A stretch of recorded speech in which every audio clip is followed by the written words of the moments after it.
ನಮಸ್ಕಾರ, ರಿವ್ಯೂ ಚಾನೆಲ್ಗೆ ಸ್ವಾಗತ. ನಾನು ಸೌಖ್ಯ ಗಾಂವ್ಕರ್. ಬಿಗ್ ಆಪರೇಷನ್ ಗಿಳಿದ BSY. ಎಲೆಕ್ಷನ್ ಹೊತ್ತಲ್ಲಿ ಬಿಜೆಪಿ ಇದುವರೆಗಿನ ಭದ್ರಕೋಟೆಯಲ್ಲಿ ಉಂಟಾಗಿರುವ ಬಹುದೊಡ್ಡ ಸಮಸ್ಯೆಯೊಂದು ಸರಿ ಹೋಗುತ್ತಾ? ಈಗ ಒತ್ತಡದಲ್ಲಿದ್ದಾರೆ ವಿಜಯೇಂದ್ರ ಮತ್ತು ಯಡಿಯೂರಪ್ಪನವರು. ಹೈಕಮಾಂಡ್ ಕೂಡ ತಲೆ ಕೆಡಿಸ್ಕೊಂಡಿರೋದ್ರಿಂದ ಹಾಗಾದ್ರೆ ಏನಿದು ಆಪರೇಷನ್? ಯಾವ ಕ್ಷೇತ್ರಕ್ಕೆ ಸಂಬಂಧಪಟ್ಟಂತೆ ಮತ್ತೆ ಎಷ್ಟು ಅನಿವಾರ್ಯ ಇದು? ಮಾಹಿತಿ ಮುಂದೆ ಇಡ್ತಾ ಇದೀವಿ. ಮಿಸ್ ಮಾಡಿದ್ರೆ ನಮ್ಮ ಚಾನಲ್ನ ಸಬ್ಸ್ಕ್ರೈಬ್ ಮಾಡಿ, ನಿಮ್ಮ ಅಭಿಪ್ರಾಯ ಕಮೆಂಟ್ ಮಾಡಿ ತಿಳಿಸಿ. ಎಸ್ ವೀಕ್ಷಕರೇ, ಬಿಜೆಪಿಗೆ ತಲೆನೋವಿಲ್ಲಪ್ಪ. RSS, ಬಿಜೆಪಿ, ಹಿಂದುತ್ವ ಎಲ್ಲ ಪ್ರಭಾವಗಳು ಒಗ್ಗೂಡಿರುವ ಕ್ಷೇತ್ರ ಈಸಿ ಅಂತ ಅಂದುಕೊಂಡಿರುವ ಹುಬ್ಳಿ ಧಾರವಾಡ ಕ್ಷೇತ್ರದಲ್ಲಿ ಒಂದಿಷ್ಟು ಟೆನ್ಷನ್ ಸೃಷ್ಟಿಯಾಗಿದೆ ದಿಂಗಾಲೇಶ್ವರ ಎಂಟ್ರಿಯಿಂದ. ಮತ್ತು ಅವರು ದಿಢೀರ್ ಅಂತ ಅಖಾಡಕ್ಕೆ ಇಳಿಯೋದಕ್ಕೆ ಕಾರಣ ಯಾರು ಅನ್ನೋದ್ರ ಸುತ್ತ ಹೊಸ ಹೊಸ ಆಯಾಮಗಳು. ಬಿಜೆಪಿ ಅವರದ್ದೇ ಕೈವಾಡುವ, ಜೋಶಿ ಅವರ ಪಕ್ಷದ ಒಳಗಿನ ವಿರೋಧಿಗಳ, ಕಾಂಗ್ರೆಸ್ ಅವರ ಕೈವಾಡುವ, ಈ ಥರ ಹೊಸ ಹೊಸ ಆಯಾಮಗಳಲ್ಲಿ ಚರ್ಚೆ ಆಗ್ತಿದ್ದಾವೆ. ಹೈಕಮಾಂಡ್ ಮಟ್ಟದಲ್ಲಿ ಒಬ್ಬ ಪ್ರಮುಖ ನಾಯಕ ಆಗಿರೋದ್ರಿಂದ ಹೈಕಮಾಂಡ್ ಕೂಡ ಈ ಎಲ್ಲ ಬೆಳವಣಿಗೆಗಳನ್ನು ಗಮನಿಸ್ತಾ ಇದೆ. ಯಾಕಿದು ಟ್ವಿಸ್ಟ್, ಯಾರಿಂದ ಆಯಿತು ಅನ್ನುವಂಥ ಪ್ರಶ್ನೆ ಇದೆ. ಸ್ವಲ್ಪ ಟೆನ್ಷನ್ ಕೂಡ ಇದೆ. ಹೈಕಮಾಂಡ್ ಹೆಚ್ಚಿನ ಕಾಳಜಿ ವಹಿಸ್ತಾ ಇದೆ ಜೋಶಿ ಕ್ಷೇತ್ರದಲ್ಲಿ ಹೆಚ್ಚು ಕಡಿಮೆ ಆಗಬಾರ್ದು ಅಂತ. ಸೊ ಈಗ ಯಡಿಯೂರಪ್ಪನವರು ಹೆಚ್ಚಿನ ಕಾಳಜಿ ವಹಿಸಿ ಲಿಂಗಾಯತ ಮತಗಳು ಹೆಚ್ಚು ಕಡಿಮೆ ಆದರೆ ನಾಳೆ ಯಾರ ಕಡೆಗೆ ಬೆರಳು ತೋರಿಸ್ತಾರೆ? ಮತ್ತು ವಿಜಯೇಂದ್ರ ನಾಯಕತ್ವದ ಪ್ರಶ್ನೆಯೂ ಆಗಿರೋದ್ರಿಂದ ಇದು ತಡ ಮಾಡದೆ ಈಗ ಬಿಗ್ ಆಪರೇಷನ್ ಒಂದನ್ನು ಕೈಗೆತ್ಕೊಳ್ತಿರೋದು. ಹೈಕಮಾಂಡ್ ಕೂಡ ಕಾಳಜಿ ವಹಿಸ್ತಿರೋದು ದಿಂಗಾಲೇಶ್ವರ ಸ್ವಾಮೀಜಿ ಹಿಂದಕ್ಕೆ ಸರಿಯಲೇಬೇಕು ಅಂತ. ಸದ್ಯ ಈಗ ಹುಬ್ಬಳ್ಳಿಗೆ ಹೊರಟು ನಿಂತಿದ್ದಾರೆ ಯಡಿಯೂರಪ್ಪನವರು ಅಂತ ಹೇಳಲಾಗ್ತಾ ಇದೆ. ಮತ್ತು ದಿಂಗಾಲೇಶ್ವರ ಸ್ವಾಮೀಜಿ ಬೆನ್ನಿಗೆ ನಿಂತಿರುವಂತಹ ಬೇರೆ ಪ್ರಭಾವಿ ಪೀಠದ ಸ್ವಾಮೀಜಿಗಳಿದ್ದಾರಲ್ಲ, ಅವರನ್ನ ಮನವೊಲಿಸೋದಿಕ್ಕೆ ಯಡಿಯೂರಪ್ಪನವರ ಆಪ್ತರಾಗಿರೋ ಲೆಹರ್ ಸಿಂಗ್ ಅವರ ಅಖಾಡಕ್ಕಿಳಿದಿದ್ದಾರೆ.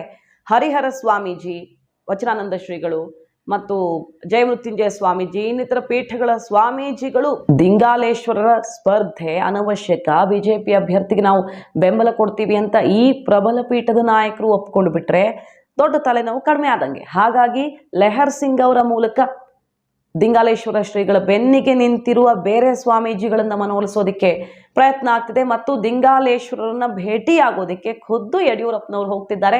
ಶತಾಯಗತಾಯ ಅವರನ್ನ ಮನವೊಲಿಸಲೇಬೇಕು. ಇಲ್ಲವಾದಲ್ಲಿ ಏನೇನು ಒಳ ಏಟುಗಳಲ್ಲಿ ಸಾಧ್ಯತೆ ಇದೆಯೋ ಅದನ್ನೆಲ್ಲ ಸರಿ ಮಾಡಬೇಕು ಅನ್ನೋದು ಈಗ ಯಡಿಯೂರಪ್ಪನವರು ಮುಂದಿರುವಂತಹ ಬಿಗ್ ಟಾಸ್ಕ್.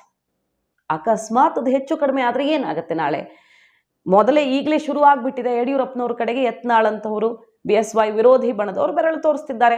ಇದೆಲ್ಲ BSY ಬಣದ್ದೇ ಆಟ, ರಣತಂತ್ರ ಅಂತ. ಅಂಥದ್ದೊಂದು ಹಣೆಪಟ್ಟಿಯನ್ನು ಕಟ್ಕೊಳ್ಬೇಕಾಗತ್ತೆ. ಸುಮ್ಮನೆ 23ರ ಚುನಾವಣೆಯಲ್ಲೂ ಇದೇ ಬಣಜಗಳ ಜಟಾಪಟಿಯಿಂದ ಸಮಸ್ಯೆ ಆಯಿತು. ಯಾರಿಗೆ ಸಮಸ್ಯೆ ಆಯಿತು? ಪಕ್ಷದ ಸಮಸ್ಯೆ ಆಯಿತು. ನಾಳೆ ವಿಜಯೇಂದ್ರ ಕಡೆಗೆ ಬೆರಳು ತೋರಿಸಿದ್ರೆ ಅವರ ಭವಿಷ್ಯಕ್ಕೆ, ನಾಯಕತ್ವಕ್ಕೆ ಸಮಸ್ಯೆ ಆಗುತ್ತೆ. ಲಿಂಗಾಯತ ವೋಟ್ ಬ್ಯಾಂಕನ್ನು ಹಿಡಿದಿಡುವಲ್ಲಿ ವಿಫಲ ಆದರೆ, ಇಲ್ಲಿ ಸ್ಪ್ಲಿಟ್ ಆದರೆ ಜೋಶಿ ಅವ್ರಿಗೊಂದೇ ಸಮಸ್ಯೆ ಅಲ್ಲ, ಅದರ ಪರಿಣಾಮ ವಿಜಯೇಂದ್ರ ಅವ್ರ ಮೇಲೂ ನೇರವಾಗಿ ಆಗತ್ತೆ. ಇಂತಹ ಕ್ಷೇತ್ರವನ್ನು ಬಿಜೆಪಿಯ ಭದ್ರಕೋಟೆಯನ್ನೇ ಉಳಿಸ್ಕೊಳ್ಳೋಕ್ಕಾಗಲಿಲ್ಲ ಅಂದರೆ ಏನು ಬಂತು ಅನ್ನುವಂಥ ಪ್ರಶ್ನೆ ಬರುತ್ತೆ.